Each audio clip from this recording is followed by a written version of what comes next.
Caligione and Avery is going to be representing the second course. We've got Rob, Todd, and Adam Avery. Yeah.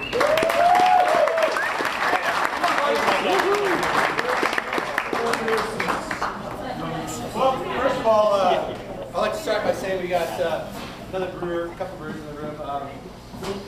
One of them's won a lot of medals. Chris Erickson from Snake River Brewing Company.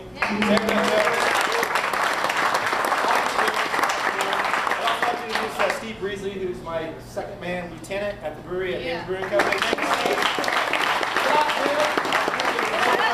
Nowhere. Wow, thanks, Bob.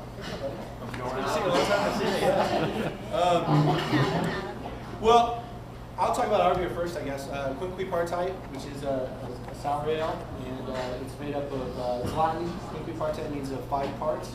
And so we've had a sour program for 4 or 5 years, just playing around with certain barrels, and now we make a little bit bigger batches, but every once in a while we want to do like really singular batches, very small production, pulling the best barrels out of the 200 some barrels that we have in production, and blending something which we think is really great. We've got 5 different barrels involved. 2 are Cab Sauv barrels, 1 Zen, 1 Port, and 1 Chardonnay. And if you really look through this beer, hopefully you can find different components of each. Cabernet Sauvignon is probably the most powerful of the 4 different woods in there because it was the first use. The other ones were second use.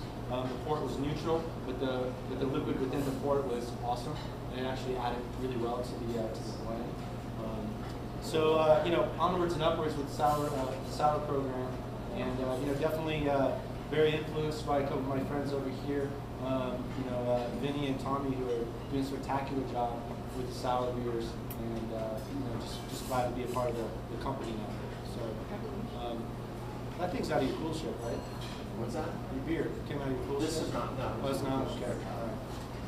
It's really good. I've coolship envy, by the way. Hopefully they'll just to let you know. Yeah. Hey, Rob Todd from Caligione Brewing Company. Hey, Rob. So I'm Rob from Caligione, and I also want to introduce our brewmaster, Jason Perkins, who's over here.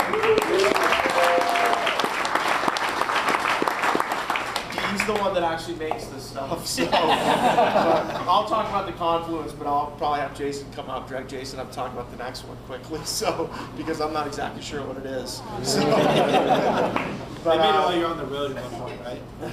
Yeah. But yeah, Adam and I got to know each other. Well, we've known each other for a while. We really got to know each other in Belgium. We were over there, we stayed, and it was a rat trap in the hotel. I can tell you guys, if you ever go to Belgium, I can tell you definitely what hotel to avoid. It's called Hotel Oostel, which stands for Hotel Hostel, which basically was a hostel. But Adam and I, we had a little room, these foam mattresses, and I literally think our beds were about this far apart. So, no, we pushed them together, remember?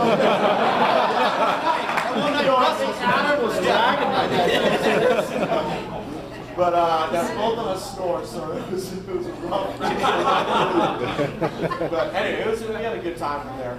But this beer is the Caligione Confluence. We kind of stumbled into this beer.